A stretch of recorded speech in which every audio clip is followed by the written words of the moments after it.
Assalamualaikum warahmatullahi wabarakatuh. Alhamdulillahirabbil alamin wassalatu wassalamu ala asrofil anbiya'i wal mursalin sayyidina Muhammadin wa ala alihi wa sahbihi ajmain, amma ba'd.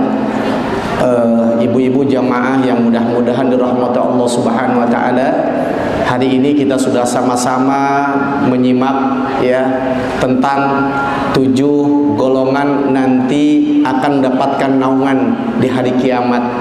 Ya, yang tadi Nabi menjelaskan sab'atun yudilluhumullah yauma la dhilla illa dhillih. Ada 7 golongan yang nanti akan mendapatkan naungan dari Allah di hari kiamat, hari di mana tidak ada naungan ya kecuali naungan dari Allah SWT. Kenapa? Karena di hari kiamat saat itu digambarkan oleh Rasulullah dengan sesuatu yang sangat menakutkan. Rasulullah menjelaskan bahwa nanti pada hari kiamat manusia itu terbagi 3 kelompok. Ada yang berjalan dengan menggunakan kendaraan, ada dengan wal masyahin yang berjalan juga dengan menggunakan jalan kaki, bahkan ada juga yang mereka berjalan dengan menggunakan wajah-wajah mereka. Ya, sampai sahabat tadi bertanya, wahai Rasulullah, bagaimana manusia itu berjalan dengan wajahnya? Kan Nabi menjawab, ya, kalau Allah Subhanahu wa taala menjadikan manusia berjalan dengan kaki, maka Allah pun bisa menjadikan manusia berjalan dengan wajah-wajahnya. Dan gambaran kedahsyatan hari kiamat mahsyar saat itu disebutkan oleh Nabi bagaimana ya dalam kondisi panas yang sangat luar biasa, maka ada beberapa kelompok yang mereka itu merasakan panas luar biasa sampai keringatnya itu ada yang sampai kemudian sampai mata kaki, ada yang sampai keringatnya mereka itu sampai kemudian lutut, sampai juga ke pinggangnya. Bahkan Rasulullah juga menyebut ada yang kemudian keringatnya itu sampai ke mulut mereka. Ya Allah ya Rabbana. Dan di saat itulah kita butuh dengan pertolongan Allah. Dan ternyata subhanallah, dari sekian golongan yang akan mendapatkan pertolongan dari Allah, yang pertama siapa? Imamun adil, yaitu imam yang berbuat adil. Ya, siapa imam yang berbuat adil?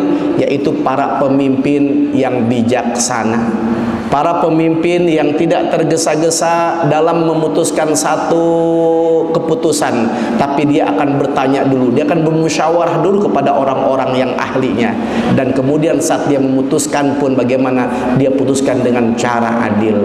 Dan kata kuncinya pemimpin yang adil itu adalah bagaimana? Yaitu pemimpin yang senantiasa berpihak kepada keadilan, ya, termasuk terhadap rakyat. Jamaah yang mudah-mudahan rahmati Allah, selain pemimpin yang adil, yang kedua itu yang akan mendapatkan naungan dari Allah adalah siapa? Pemuda yang ketika hidup ya bagaimana dia selalu mengingat Allah Subhanahu wa taala, yang selalu beribadah kepada Allah, dia habiskan waktunya untuk beribadah kepada Allah Subhanahu wa taala. Yang ketiga siapa? Kelompok yang akan mendapatkan naungan dari Allah Subhanahu wa taala, yaitu rajulun mu'allaqatun bil masjid ya qalbuhu ilal masjid, yaitu pemuda yang hatinya selalu terpaut ke masjid. Orang yang selalu ingat dengan waktu-waktu sholat itu maksudnya. Yang keempat siapa? Orang yang mencintai terhadap sesamanya itu karena Allah. Maka ketika dia berteman ya dia lakukan semuanya karena Allah. Bertemu dan berpisah pun itu semuanya dilakukan semata-mata karena Allah Subhanahu wa taala. Yang kelima siapa? Yaitu seorang laki-laki yang diajak oleh seorang wanita yang memiliki kedudukan dan juga paras yang cantik untuk berzina, tapi laki-laki ini menolak. Apa dengan dalih? Inni akhafullah, saya ini takut kepada Allah Subhanahu wa taala. Ya, yang keenam siapa? Orang-orang yang bersedekah. Ya, kelompok yang keenam yaitu orang-orang yang bersedekah. Yang ketika dia bersedekah bagaimana? Tangan kirinya tidak tahu, artinya bagaimana? Dia melakukan itu sejak ibadah semata karena Allah, yang dibangun dengan keikhlasan, bukan ingin mendapatkan pujian ya atau penghormatan daripada makhluk.